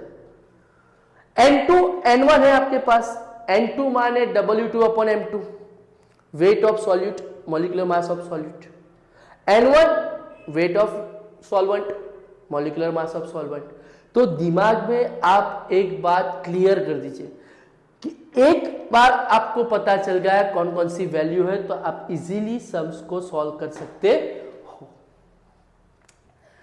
जहां से कोलिगेटिव में से हमारा आया था एलिवेशन इन बॉइलिंग पॉइंट, तो जिसको हम बोलते हैं डेल्टा टीबी। तो बेटा याद रखना, प्योर सॉल्वेंट पानी है। पानी आप सब जानते हो, जब छोटे थे तब से, 5th में आया तब से, जब आपको सेल्सियस फ़ारेनहीट की बात पता चली है तब से आपको पता है कि जब वाटर है, वाटर का जो बॉइलिंग पॉइंट है वो आपका 100 सेल्सियस है। जब आप में उसमें नमक डाल दो या कोई आप शुगर डाल दो या कुछ, जब आप बाद में उसको बॉईल करते हो तो उसके बॉइलिंग पॉइंट में थोड़ा सा इंक्रीजिंग जो आता है उसको हम बोल सकते हैं डेल्टा टीबी। तो ये आपका शुरुआत की वाली है और ये आपका फाइनल पोजीशन है। तो delta TB always final minus initial की बात करते हैं हम। तो डेल्टा टीबी है वो ऑलवेज मोलालिटी पे डिपेंडेंट है, और प्रोपोर्शनल टू को जब निकालना है मुझे,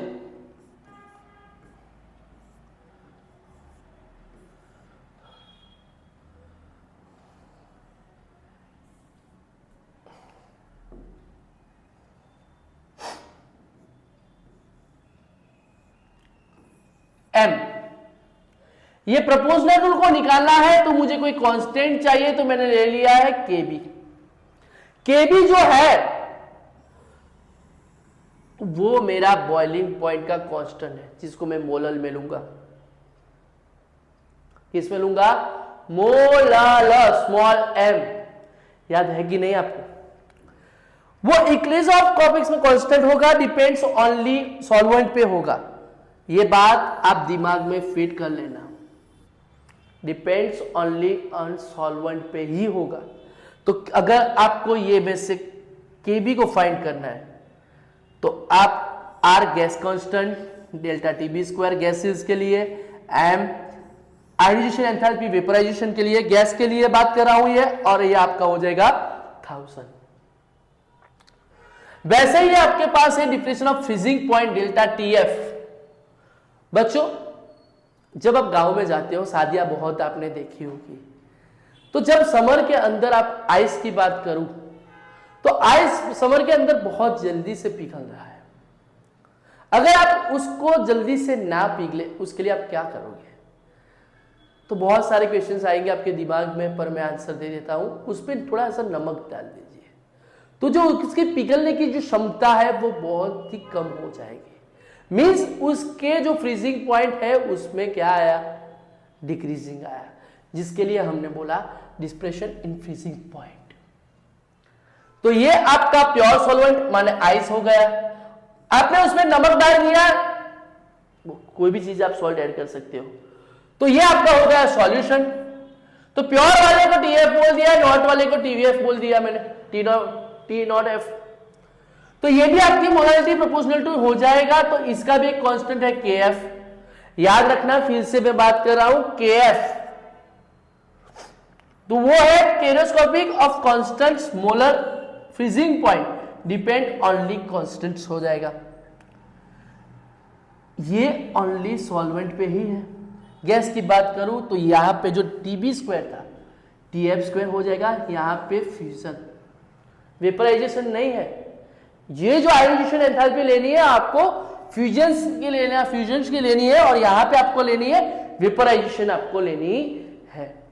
तो आपको अगर ये दोनों के सम्स, मेरी बात सुनो अच्छी तरह से, 2023 के अंदर एक सम्स इसका आया था 4 मार्क्स में, तो आप अगर ये वैल्यूज को जान लीजिए, KF है आपके पास, मोलालिटी है, W2 माने सॉल्यूट का वेट, M2 सॉल्यूट का आपका मॉलिक्यूलर मास जो आपको देगा ही आपके अंदर कौन सा आपने डिसोल्व किया है, W1 जो है वो वेट ऑफ सॉल्वेंट है आपका, वेट ऑफ सॉल्वेंट, फिर से बोल रहा हूं, नॉट सॉल्यूशन, सॉल्वेंट। 1000 तो है ही, ग्राम में होगा या किलोग्राम में, वो आपके डिपेंडेंट है कि आपको यूनिट कन्वर्ट करना पड़ेगा। ये बात आप एक बार फिक्स कर देना। आगे चलते हैं, नया टॉपिक, इसके रिगार्डिंग जो ऑर्डर ऑफ मोलालिटी, ये क्यों लेना है मुझे? तो सब क्वेश्चंस में क्या होता है कि भाई जब आपका बॉइलिंग टू पॉइंट जो होता है वो सॉल्यूशन हैज ऑपोजिट ऑर्डर में हो जाता है, तो कौन से ऑर्डर में? तो ऑर्डर ऑफ मोलारिटी में हो जाता है, order of delta TB proportional to delta TF में हो जाता है, और डेल्टा टीबी से भी ले सकते हैं। इसकी बात समझने के लिए हमें एक चीज पढ़नी पड़ती है जिसको हम बोलते हैं ऑस्मोसिस प्रेशर, जिसको हम इंडिकेट करते हैं पाई। क्या है? Pressures are applied to stop osmosis. एक सिंपल सी बात बोलूं, पेट्रोल निकाला होगा आपने टंकी से, एक बार आना शुरू हो गया तो हो गया। अगर आप 4th फ्लोर पे टंकी रखिए, नीचे से पाइप हो, तो पानी को कहां तक खींचना है? जब वो ऊपर तक आए तब तक। उल्टी पोजीशन सीख लीजिए आप, टंकी नीचे है और आप ऊपर टेरेस पे खड़े हैं, फेफड़े बाहर आ जाएंगे, पानी आएगा नहीं। तो ये फ्लो को जब अटकाने के लिए जो चीज होती है उसको हम बोलते हैं ऑस्मोटिक प्रेशर्स, जिसको हम पाई से इंडिकेट करते हैं। तो उसको लिए मैंने लिया है pi is equal to CR3।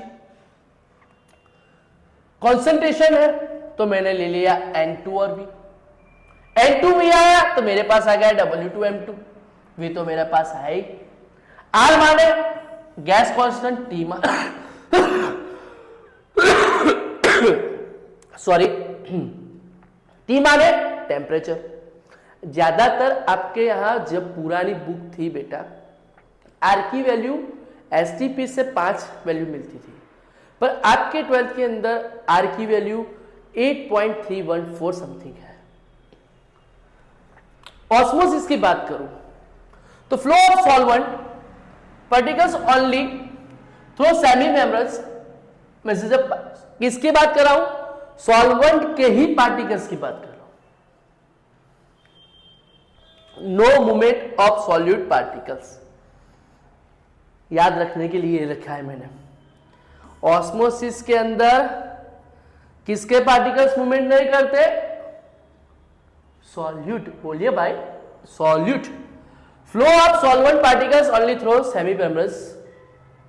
तो उसके अंदर प्योर सॉल्वेंट टू सॉल्यूशन है, otherwise high concentration of solvent to, जो फोर्स की बात कर रहा हूं, high concentration of solvent to lower concentration of solvent.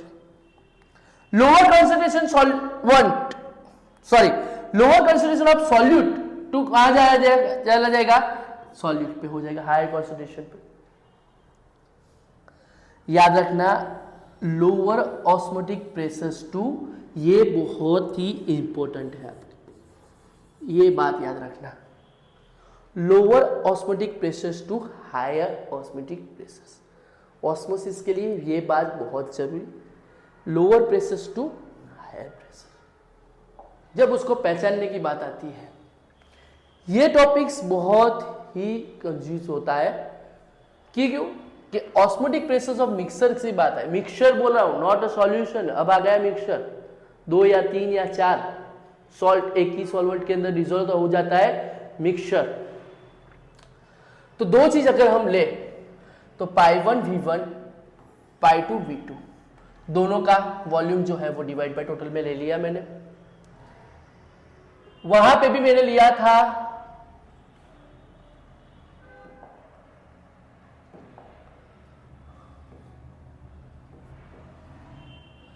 Pi is equal to C R T. Mixer के लिए है तो मैंने लिया पाई मिक्सर सी मिक्सर, सी आया, कॉन्सेंट्रेशन आई, वापिस CV1 C2 B2 ले लिया मैंने। जब पाई 1 इज इक्वल टू पाई 2 हो तो कौन सा होगा? Isotonic solution. याद रखना बेटा, ये बहुत ही जरूरी है। जब I1 is equal to I2 हो तो ऑलवेज कौन सा होगा? आइसोटोनिक सॉल्यूशन ही होगा। जब लेस देन पाई 1 हो जाएगा तब आपका कौन सा होगा? हाइपोटोनिक। समझ में आया?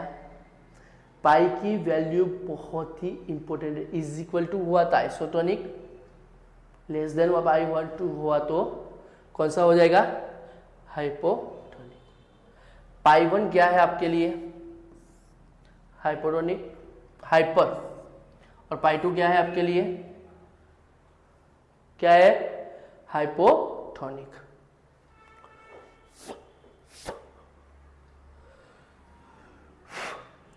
अब अपने पास आता है रिवर्स ऑस्मोसिस। उल्टा कर दीजिए। How of solvent opposite to osmosis. तो आप एक काम कीजिए, take place when applied presence is greater than osmotic pressures. उसका यूज कहां आता है? तो देख लीजिए, use in distillation of sea water. वो बाहर से एक आए थे अपने राष्ट्रपति दूर वाले, उन्होंने सी वाटर में से सॉल्ट निकाल के पीने के पानी की तकरीब की 2-4 तकनीक आपको देखे गए थे। ये रिवर्स ऑस्मोसिस की वजह से हो सकता है कि आप सॉल्ट को निकाल दो और पानी पीने का बन सकता है सी वाटर का। ये चीज कहां से डिपेंडेंट है? Reverse osmosis. ऑस्मोटिक प्रेशर्स की बात करूं बेटा तो मेथड ऑफ मिडलरी की बात करें तो use is determining of biomolecules, polymers and proteins. Biomolecular chapter आपके अंदर है ही 10th वाला, पॉलीमर्स निकाल दिया है, प्रोटीन्स भी आपके अंदर आ जाएगा 10th चैप्टर के अंदर। इस magnitude is very large. Osmotic example की बात करूं तो रो मैंगो इज पिकल्स, ये याद रखना बेटा। Related of flowers, leaf of carrot. दूसरा है preservation of meat, edema plus preparation of cells due to osmosis.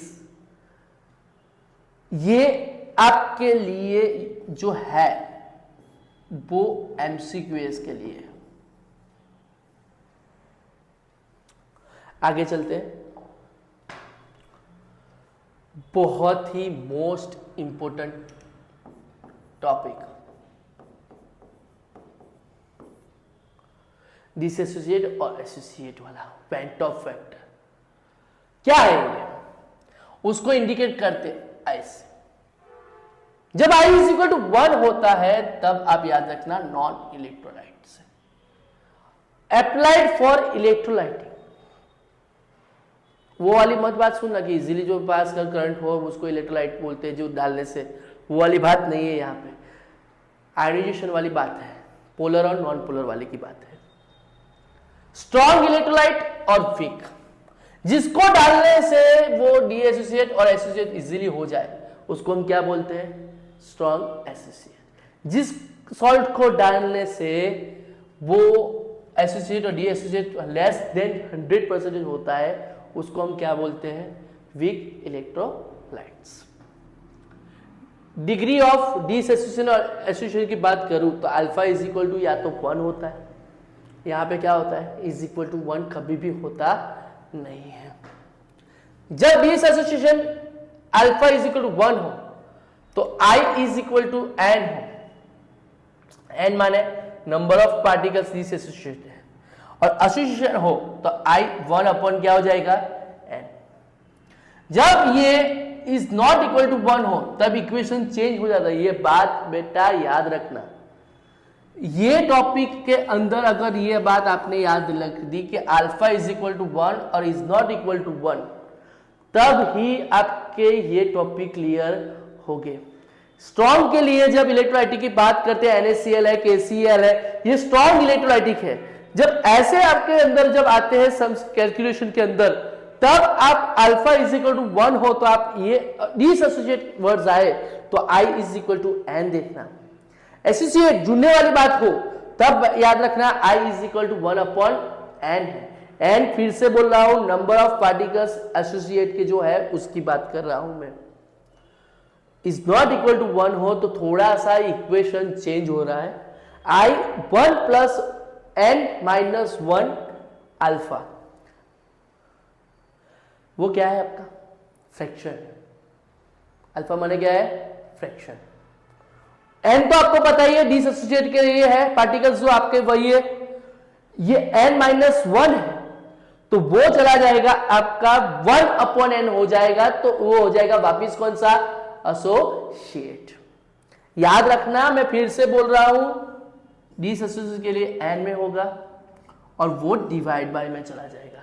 Equation आपका सेम ही है, आपको सिर्फ 1 अपॉन n ही करना है। अल्फा फिर से बोल रहा हूं आपका है फ्रैक्शन। I की बात करूं तो अब आपने 3 चीज से आप जाते हो, number of practicals after dissociate और associate, number of practicals before, after और बिफोर।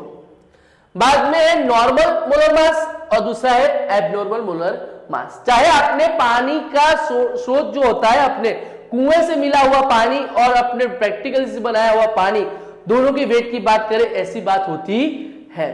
पानी ही पानी है, पर आपने जो कुदरत से मिला हुआ पानी वो 18 है, और हाइड्रोजन और ऑक्सीजन का जो ओरिजिनल वेट से ले वो आपका प्रैक्टिकली हो जाता है। तो ये ऐसी बात होती है।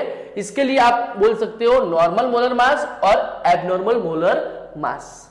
ऐसी बात है ऑब्जर्व या experimental colligative properties of values, और दूसरी आती है कैलकुलेटिव कोलिगेटिव प्रॉपर्टीज में आती है। यहां पे बेटा याद रखना, जब डिसएसोसिएशन हो तो I ऑलवेज लेस देन 1 होता है। डिसएसोसिएट आया तो वापिस याद रखना I ऑलवेज क्या आएगा? n आएगा। एसोसिएट आएगा तो I is equal to 1 upon n होता है, ये आपको याद ही है। तो Na की बात करो तो स्ट्रॉन्ग इलेक्ट्रोलाइटिक हो तो I is equal to 1 minus n। Weak वाला हो तो मेरा फिर से वही इक्वेशन आ जाएगा। याद रखना, जब मोलर मास की बात करूं, जब नॉर्मल लेस देन एबनॉर्मल हो तो आपका जो फ्रैक्शन को फाइंड करना है, किसको फाइंड करना है? फ्रैक्शन को।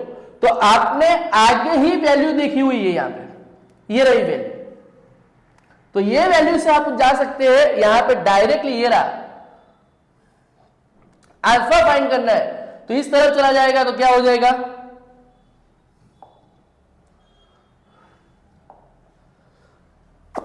Alpha is equal to I minus 1 n minus 1। n फिर से बोल रहा हूं, नंबर ऑफ पार्टिकल्स एसोसिएट के लिए तो एसोसिएट, डिसएसोसिएट हो तो डिसएसोसिएट, पर यहां पे डिसएसोसिएट की बात हो रही है। एसोसिएट की बात हुई तो ये याद रखना I ऑलवेज लेस देन 1 होगा। I अगर ग्रेटर देन हुआ तो डिसएसोसिएट, लेस देन 1 हुआ तो एसोसिएट। सही है? I अगर 1 से बड़ा हुआ तो क्या हो जाएगा? मेरी गलती होगी, I 1 से बड़ा होगा तो एसोसिएट, और I 1 से कम होगा तो क्या हो जाएगा?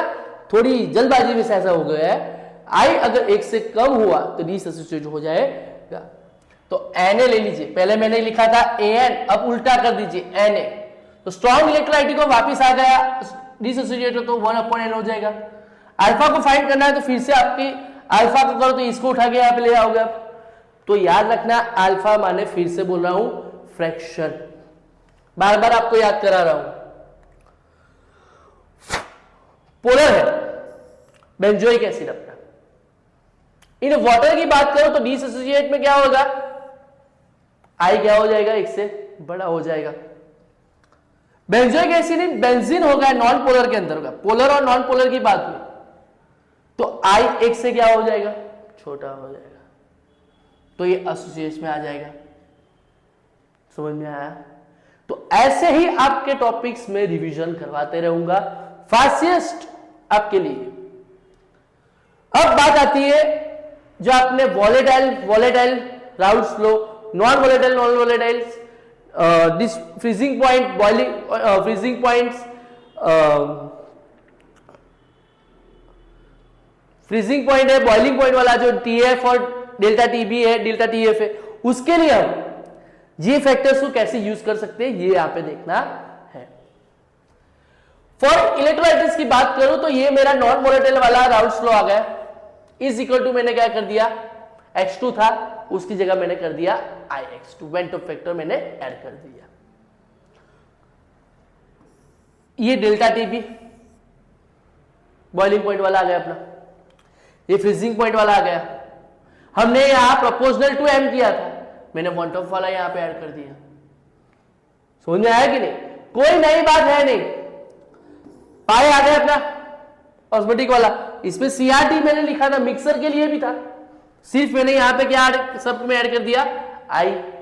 तो बेटा आपको कौन सी वैल्यू दी है वो बहुत जरूरी है। नॉन में होगा तो आपका जो होगा वो X2 ही है, हैज इट इज ही रहेगा, सब चेंज कुछ होगा नहीं। जो I है अपना वो रखने की जरूरत है नहीं। कब? जब नॉन इलेक्ट्रोलाइटिक होगा तब। इलेक्ट्रोलाइटिक होगा तब आपको I लिखने की आवश्यकता होती है, जब नहीं है तब आपको लिखने की जरूरत नहीं है। ये आपका डिफरेंशियल है। अब मैं आपके लिए एक स्पेशल जो मेरी रिसर्च है उस पे से आपके लिए मैं लेके आया हूं थोड़े बहुत क्वेश्चंस जो बोर्ड में बहुत बार आ चुके हैं और ये एग्जाम है उसमें भी मे बी आ सकने की प्रोबेबिलिटी है, वो भी आप देख सकते हैं। और ये चैप्टर सेकंड है, फोर्थ चैप्टर है, सॉरी फर्स्ट चैप्टर है, आपका थर्ड चैप्टर है, सेकंड है, फिफ्थ है, सिक्स है और सेवेंथ है। उसमें से ज्यादातर डी क्वेश्चंस आते हैं सेक्शन डी के अंदर 4 मार्क्स में। तो मैंने मेरे रिसर्च से 2, 3 और 4 मार्क्स में क्वेश्चंस आपके लिए रखे हुए जो आपके मार्क्स को इंक्रीजिंग करेंगे। स्पेशलाइज ये इतने करोगे तो उसके जैसे बहुत सारे आपको करने में दिक्कत नहीं होगी। मैंने जो टॉपिक्स पढ़ा है वैसे तो आप जब सम्स करना हो तो फिर से एक बात बोल देता हूं, वापिस बोल देता हूं कि भाई वैल्यूज को देखिए, समरीज बनाइए और बाद में आप सॉल्यूशन कीजिए तो इजीएस्ट आप सिर्फ इक्वेशन रख के सॉल्यूशन कर सकते हो। तो ऐसे मैंने क्वेश्चंस आपको यहाँ पे दिए, तो मैं 1 बाय 1 आपके स्लाइड्स कोड कर रहा हूं आपके लिए।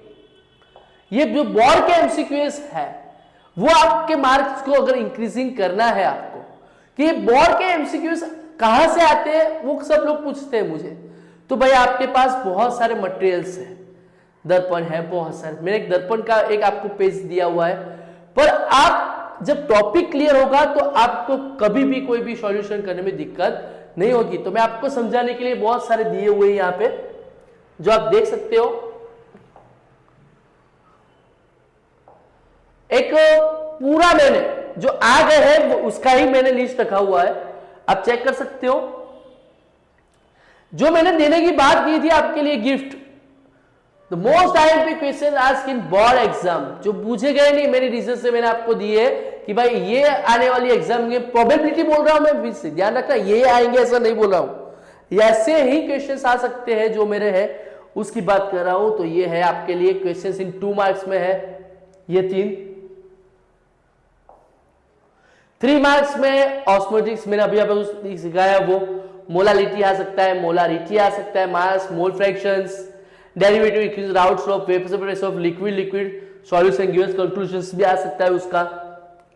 4 मार्क्स की बात करूं तो वन ऑफ फैक्टर जो अपना आई है, अपने जो हमने किया वॉलेटाइल, पॉजिटिव, इलेक्ट्रोलाइटिक और नॉन पॉजिटिव के लिए, ये वाले जो वेपर प्रेशर, देखो यहां पे आप ये निकाल दीजिए क्या क्या चीजें आपको दी है, उसकी समरी निकालोगे ना तो सॉल्यूशन करने में आपको बहुत ही दिक्कत नहीं होगी।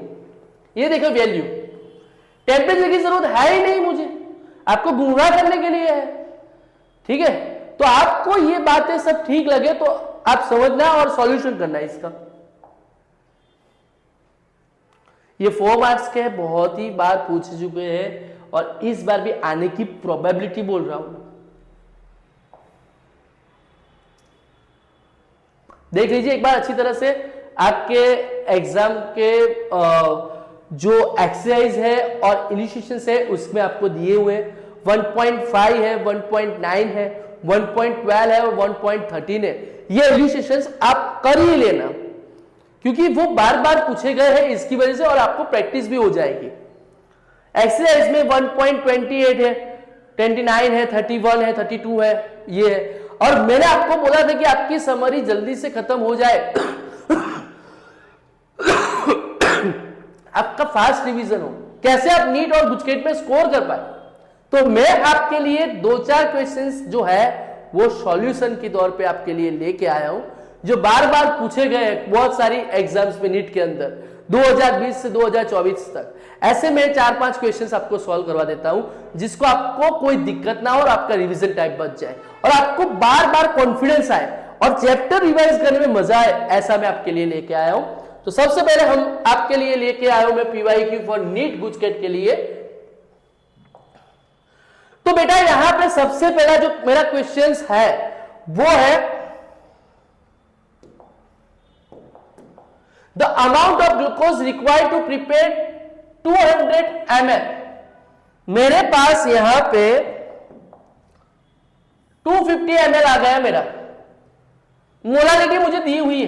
देखो मैंने वैल्यू ही निकाली है, कुछ भी नहीं किया है मैंने, कुछ भी नहीं। मेरा जो रिवीजन फास्ट करना हो तो मुझे वैल्यू पे ही डिपेंडेंट रहना है।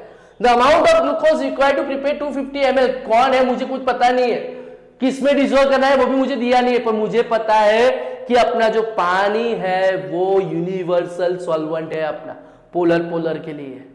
नॉन पोलर के लिए आप बेंजीन ले सकते हो, टोल्यूइन ले सकते हो, CCl4 ले सकते हो, पर मेरे पोलर के लिए तो सिर्फ और सिर्फ एक ही है, वाटर आप जानते हो 18 वाला, जानते हो कि नहीं जानते हो सब लोग। तो मोलर मास आपको दिया है ग्लूकोज का 18, ये 2024 की एग्जाम में पूछा गया है।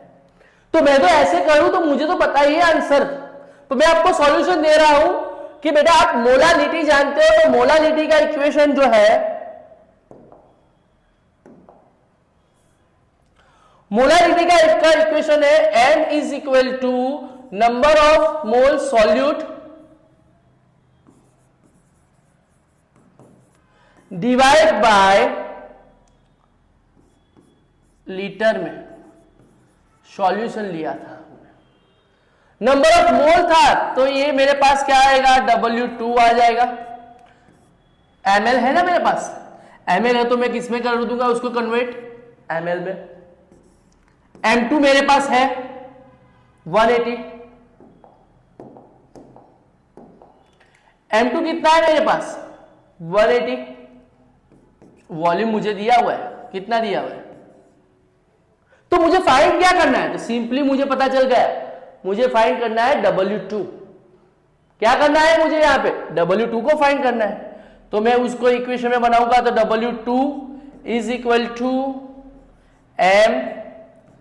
M2 250 डिवाइड बाय 1000 हो जाएगा।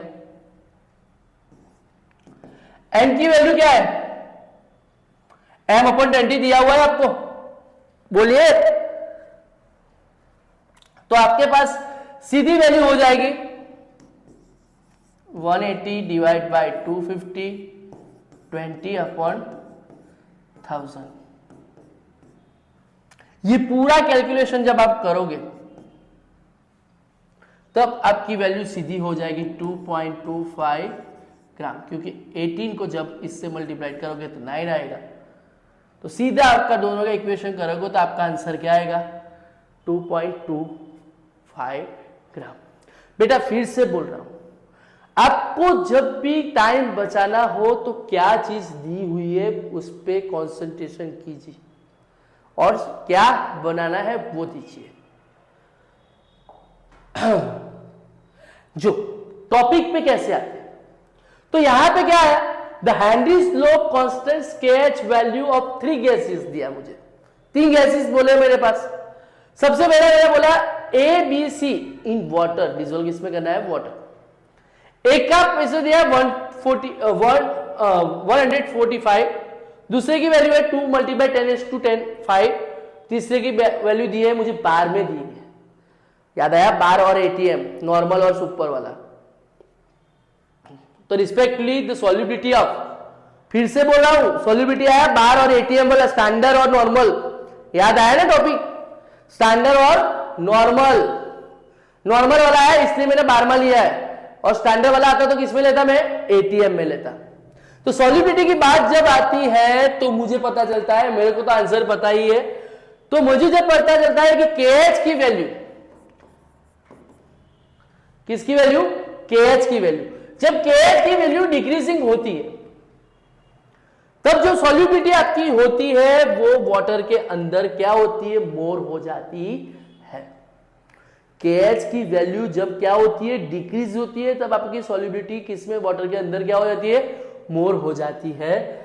तब एक बात करूं तो आप यहां से देखते हो कि सबसे कम किसकी है, किसकी है, बी वाले की। बाद में किसकी है, याद करो आप, किसकी है, तो सी वाले की, और लास्ट में किसकी है, 145। तो KH की वैल्यू जब डिक्रीजिंग होगी तो आपको सबसे पहले आ जाएगा B less than C less than A। तो आपका आंसर कौन सा हुआ, B less than C less than A। Topic याद रखो। लास्ट वाला, the given below are two statement, one is labeled as assertion A and the other is labeled as R. Assertion A, helium is used to dilute oxygen in divide appears, reason R, helium has high solubility। तो क्या है, in the light of above statement choose the correct answer from the option given below। A is a false but R is a true, both A and R true and R is the correct explanation of A। Third वाला है both A and R are true, R is not the correct explanation of A। और last वाला है अपना A is true, reasons जो है वो false है। तो मुझे तो पता ही है कि आंसर आपका क्या आएगा, डी। क्यों, क्योंकि आपको पता है कि हेनरी बाई ने बोला है, कौन से बाई ने बोला है, हेनरी बाई ने बोला है कि जब आपका लोअर सॉल्युबिलिटी हो तब ही हीलियम डिसॉल्व होता है। डिसॉल्व को ऑक्सीजन में नहीं करना है, लोअर जो वॉल्यूम पर होता है तभी होता है, इसलिए ए राइट है, रीजंस आपका गलत है। आप ऐसे बहुत सारे कमेंट करना, तो मैं आपको बहुत सारे ऐसे गुजकेट और नीट के और भी सॉल्यूशन कराऊंगा, और मैं आपका टाइम बचे ऐसे शॉर्ट्स वीडियो और भी ब्राइटमेट इंस्टीट्यूट के चैनल पर डालने वाला हूं कि जो आपका एग्जाम के दौरान पे आपका टाइम बचा सके। जय हिंद, जय भारत।